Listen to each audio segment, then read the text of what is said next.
Please subscribe Khabar Plus 18 for the latest news and update and press the bell button. हमें नहीं भूलना चाहिए कि हम मात्र 21 विधायक रह गए थे 2013 के चुनाव के बाद। उस गंभीर परिस्थिति में जिन कार्यकर्ताओं ने पार्टी को दोबारा जीवित किया और 21 से लेकर आज हम पूर्ण बहुमत पर आए हैं, ये कोई छोटी मोटी अचीवमेंट नहीं है। तो उन लोगों ने जो मेहनत कर सक्रियता दिखाई थी, जिन लोगों ने त्याग बलिदान दिया, उस वक्त का जो बीजेपी के शासन का पदार्पण लोगों ने सहन किया, उन लोगों को आज हमें सम्मानित करने की ज़रूरत है। सिर्फ पद पोस्ट की बात नहीं है, लेकिन भागीदारी, उनका सम्मान, उनकी इज्जत, उनका रिकग्निशन, ये सब बातें हैं जो मैं समझता हूँ आम कार्यकर्ता कांग्रेस का राजस्थान का चाहता है।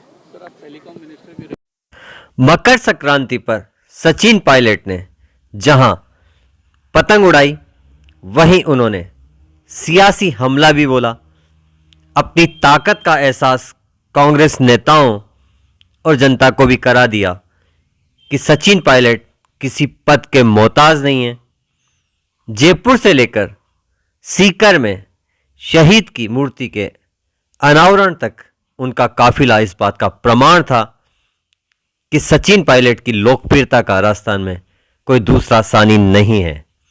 जयपुर में पतंगबाजी के बाद जब उनसे सवाल किया गया नियुक्तियों का, तो सचिन पायलट ने गहलोत पर 2013 की उस हार, जिसमें महज कांग्रेस 21 विधायकों तक सिमट कर रह गई थी, का वह दिन याद कराया और बोला कि हमें ये नहीं भूलना चाहिए कि 2013 में कांग्रेस के महज 21 विधायक रह गए थे।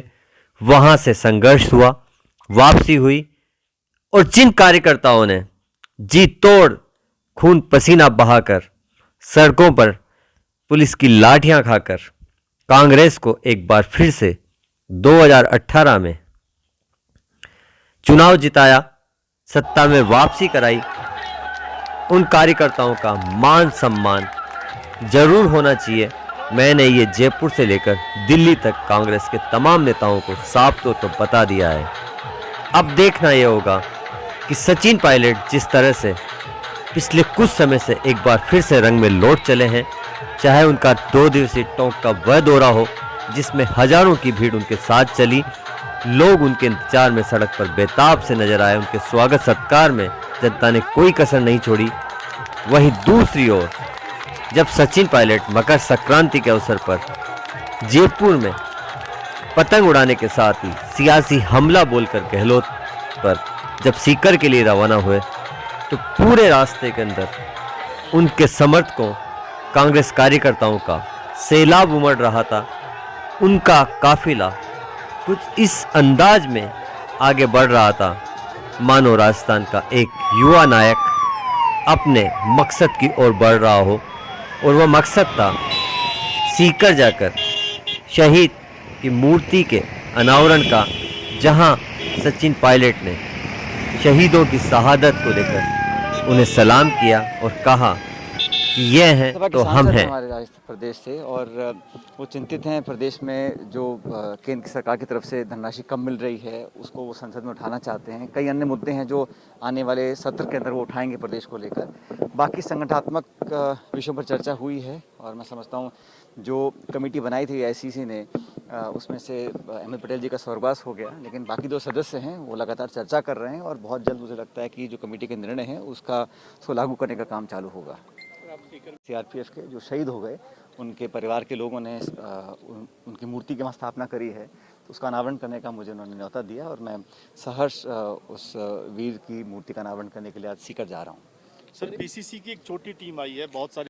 आप बहुत ज़्यादा आकलन कर रहे हो, क्योंकि ये स्पीकर साहब का विशेष अधिकार है किस विधायक को किस कमेटी में रखे, और जो भी निर्णय पार्टी ने और स्पीकर साहब ने लिया है उसका हम स्वागत करते हैं। हम सब मिलकर काम करते हैं, और मुझे लग रहा है कि हमारा सामूहिक लक्ष्य क्या है। आज आने वाले समय में चुनाव है, असम में चुनाव है, केरला में, बंगाल में, उन सब स्टेट्स में कांग्रेस पार्टी जीत कर आए। और मैं बार बार कहता हूं कि जब तक हम अलग अलग राज्यों में कांग्रेस को मजबूत कर विजयी नहीं बनाएंगे, तब तक हम अपना लक्ष्य पूरा नहीं कर पाएंगे। अगर 2024 में यूपीए को हमको सबको जीतना है, तो ज़रूरी है कि कांग्रेस अलग अलग राज्यों में मजबूत हो। स्टेट्स में चुनाव जीतेंगे, वहाँ से ताकत आएगी, तभी हम, और मैं समझता हूँ पूरे देश में बीजेपी को चुनौती देने वाली अगर कोई पार्टी है तो कांग्रेस है। कांग्रेस ही वो दल है जो भाजपा को राष्ट्रीय स्तर पर चुनौती देकर हरा सकता है। बाकी क्षेत्रीय दलों की अपनी भूमिका है, उन सबको हम साथ लेकर काम करेंगे, लेकिन नेशनल लेवल पर किसी पार्टी की बैंडविड्थ है, कैपेसिटी है, रीच है, पकड़ है, प्रेजेंस है तो कांग्रेस पार्टी की है। इसलिए देश उम्मीद करता है, जैसे कांग्रेस ने हमेशा यूपीए का नेतृत्व किया, विपक्षी भूमिका निभाई, और अब जो हालात पैदा हुए हैं, चाहे वो अर्थव्यवस्था के हों, किसानों का जो हाल हुआ है, मैं समझ रहा हूँ पूरे देश में शायद लोग बोल ना पा रहे हों, लेकिन और ये निर्णय लिया गया था कि जनवरी के महीने में जो पॉलिटिकल अपॉइंटमेंट्स नियुक्तियाँ करनी है उसका काम इस महीने हो जाएगा। जो बोर्ड्स हैं, कॉरपोरेशंस हैं, सबसे सलाह करके, क्योंकि 2 साल अब पूरे हो गए सरकार के, और अब समय है कि हम सब उन मेहनतकश लोगों को, विशेष रूप से उन कार्यकर्ताओं को जिन्होंने बहुत मेहनत करी, हमें नहीं भूलना चाहिए कि हम मात्र 21 विधायक रह गए थे 2013 के चुनाव के बाद। उस गंभीर परिस्थिति में जिन कार्यकर्ताओं ने पार्टी को दोबारा जीवित किया और 21 से लेकर आज हम पूर्ण बहुमत पर आए हैं, ये कुछ छोटी मोटी अचीवमेंट नहीं है। तो उन लोगों ने जो मेहनत कर सक्रियता दिखाई थी, जिन लोगों ने त्याग बलिदान दिया, उस वक्त का जो बीजेपी के शासन का पदार्पण लोगों ने सहन किया, उन लोगों को आज हमें सम्मानित करने की ज़रूरत है। सिर्फ पद पोस्ट की बात नहीं है, लेकिन भागीदारी, उनका सम्मान, उनकी इज्जत, उनका रिकग्निशन, ये सब बातें हैं जो मैं समझता हूँ आम कार्यकर्ता कांग्रेस का राजस्थान का चाहता है। Please subscribe Khabar Plus 18 for the latest news and update and press the bell button.